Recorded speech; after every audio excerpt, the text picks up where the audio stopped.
Hey y'all, I'm gonna make this super fast because we only have 1 hour for lunch and the security line just to even get our phones coming out was super long. So going back in, it's gonna be super long. So I'm just gonna take my time to eat, and nothing super eventful happened, but I will tell you the two main things. So first of all, he said that he thought Alameda, when it was borrowing from FTX, that it was coming from people who had signed up for margin trading.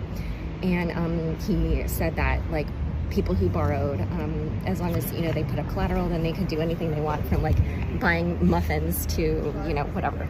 Okay, so then the other thing is that there was this time, he said, where basically the risk engine, because like trades were happening faster than, or there was more usage on it than they had expected at a certain point in their growth, that essentially the database would, or not the database, but the engine, the software would,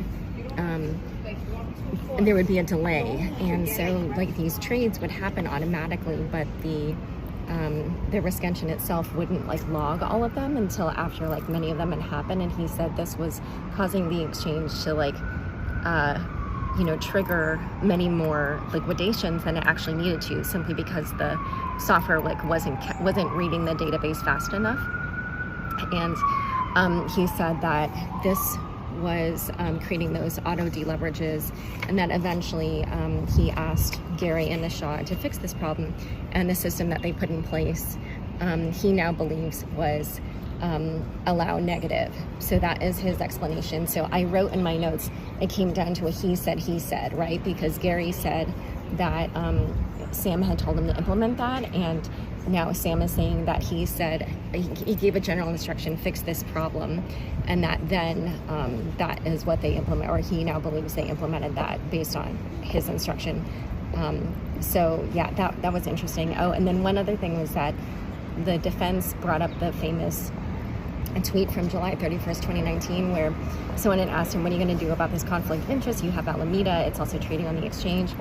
And he said that he interpreted the question to be just about front running, and said that was why he had answered the way he had answered it, as saying that Alameda was just like any other account. And because he then also testified that he didn't know what allow negative was at the time, but just told him to fix this problem, and then now believes that allow negative was their solution. He basically was saying, like, I didn't know that they were doing that when I was tweeting that on the same day.